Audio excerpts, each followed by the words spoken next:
Muzure criticize a government for a very long time. Rutendo Matinyarare wazonyaradzwa naTungwarara wapiwa zimota zihombe zvabva zvangoita kuti ati aiwa kana pane avo vanoda kuzvirwira nehurumende zviitirei inini ndatopindwa muhomwe. Welcome back to channel. Please don't forget to like and subscribe.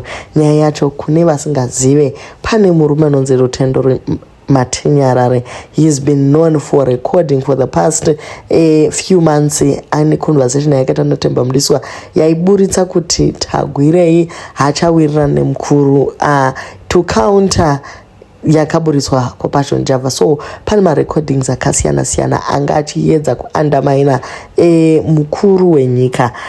VaTungwarara vazoti ivo presidential advisor vaneta nekuramba vachiona uye vachinzwa zvinhu zvakaipa kudaro zvichiitika mumastreets, especially pa confidante yavo president. So decide kuti whatever it is that Matinyarare really wants ngatizvibhadharei, ndokubva vawana zikumota zihombe ndokubva vamusvitsa vakati vedweka pane zvatakakanganisa ngaisiye matambo chirega kuramba wotaura nezvapresident uye kuramba uchiandamaina maworks eparliament nevamwe vari pedo nemukuru wenyika. Matinyarare wabvuma present iyi.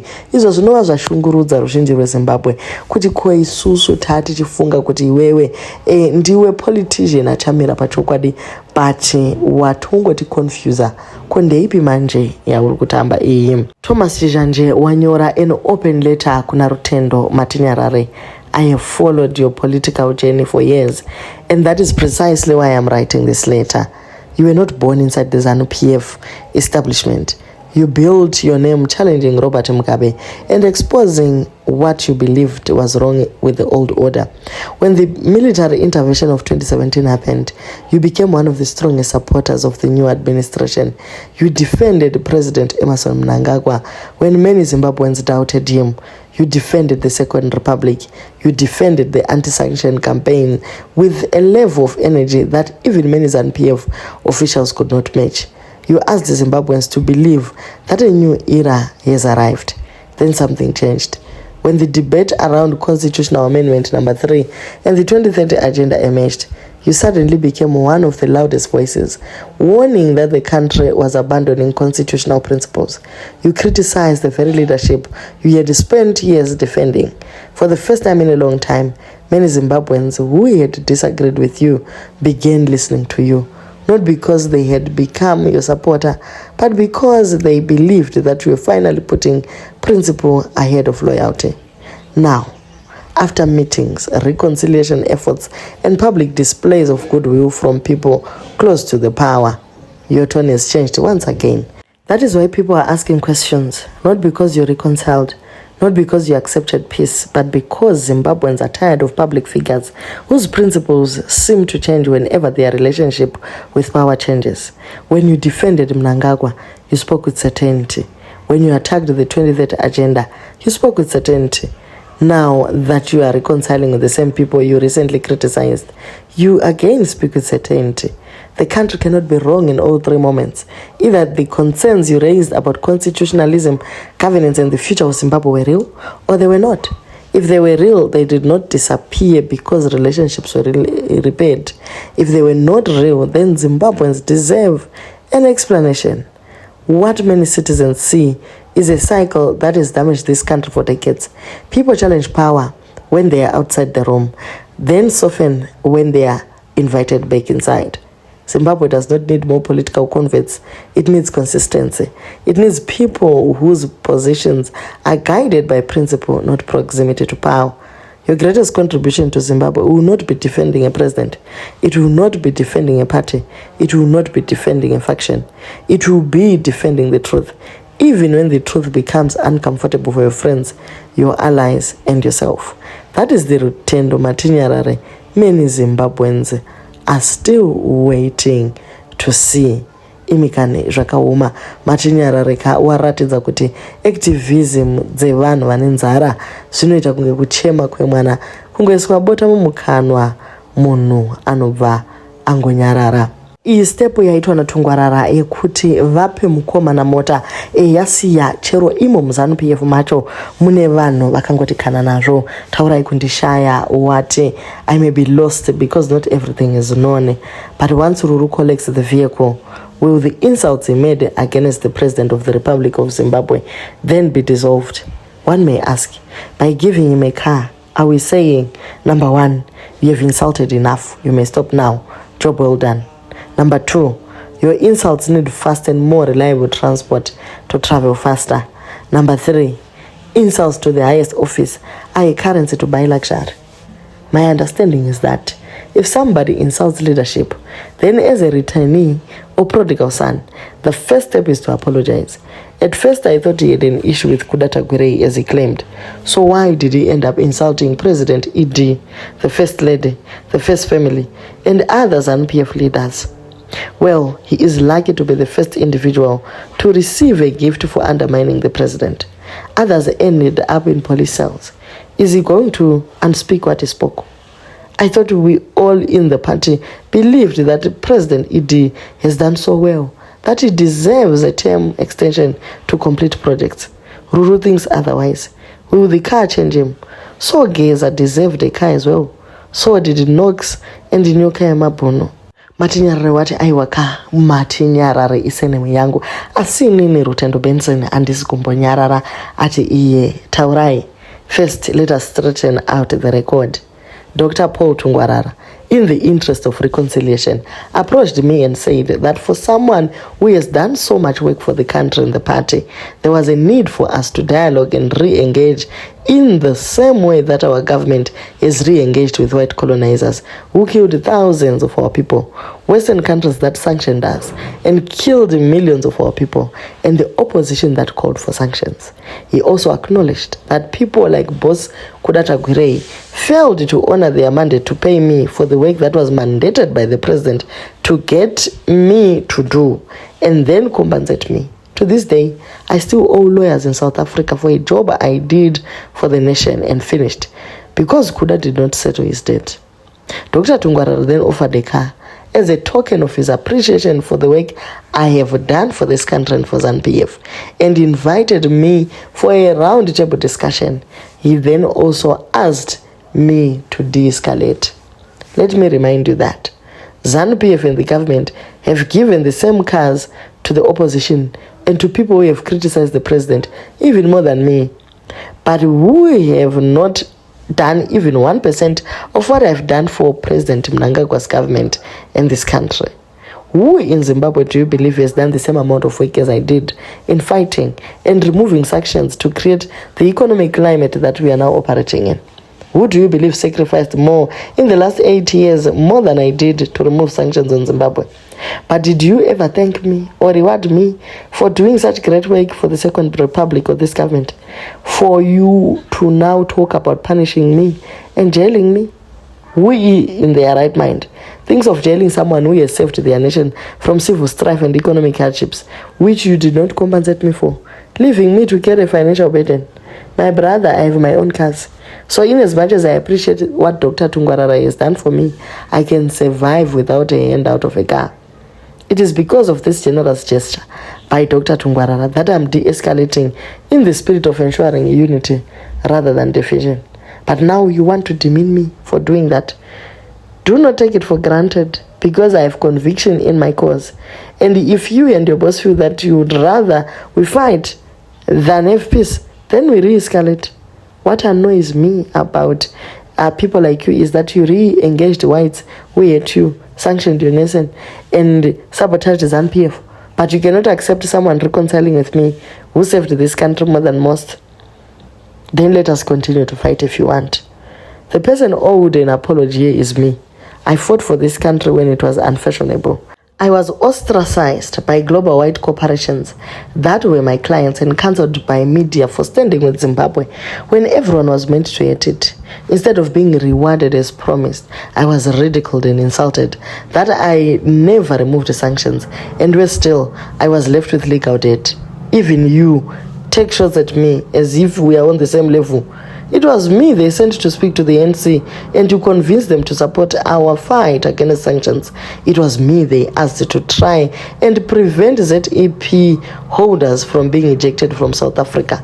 Me again, who they asked to ask the ANC to stop talking to the opposition and to accept the 2023 Zimbabwe election results because the opposition was benefiting from sanctions that were rigging elections. And it was me that they sent to President Kagame to deal with negative sentiment around him in 2025.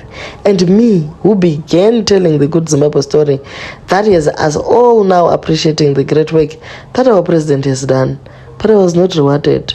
I was not rewarded while people like you and others who did less work were rewarded with cars, money and positions based on a booming economy that came from the nation now being free of sanctions. And now I must apologize for giving constructive criticism of the head of state to try and avert the divisions, fractures, and instability coming from this bill.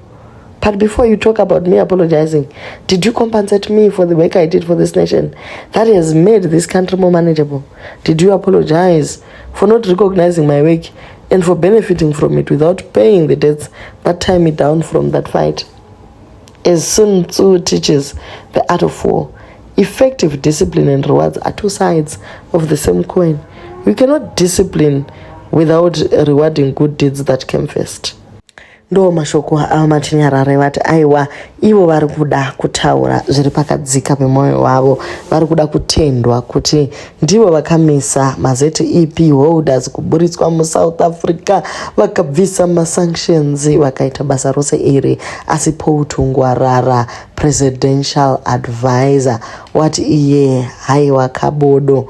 We cannot tolerate a system wherein we passively observe individuals disparaging the president under the pretext of claiming outstanding dues. If we must go out of our way to settle these grievances for the greater good of our leader, thereby silencing this unproductive noise and redirecting our collective focus towards national development rather than daily propaganda and recording, then so be it.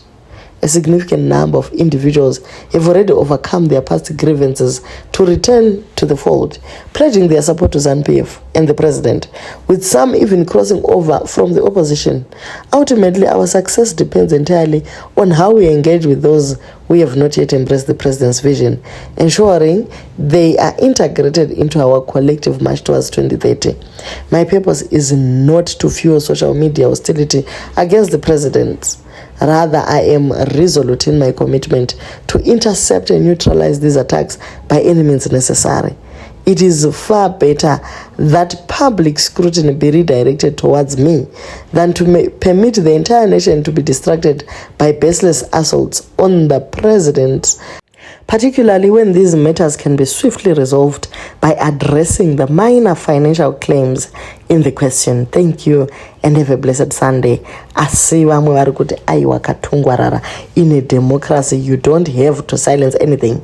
If you're doing the right thing, people are watching and they will tell if the information is manipulated. If the president was really voted by the people, there's no reason why you should spend money defending him. He belongs to the people, not to you. People can remove him.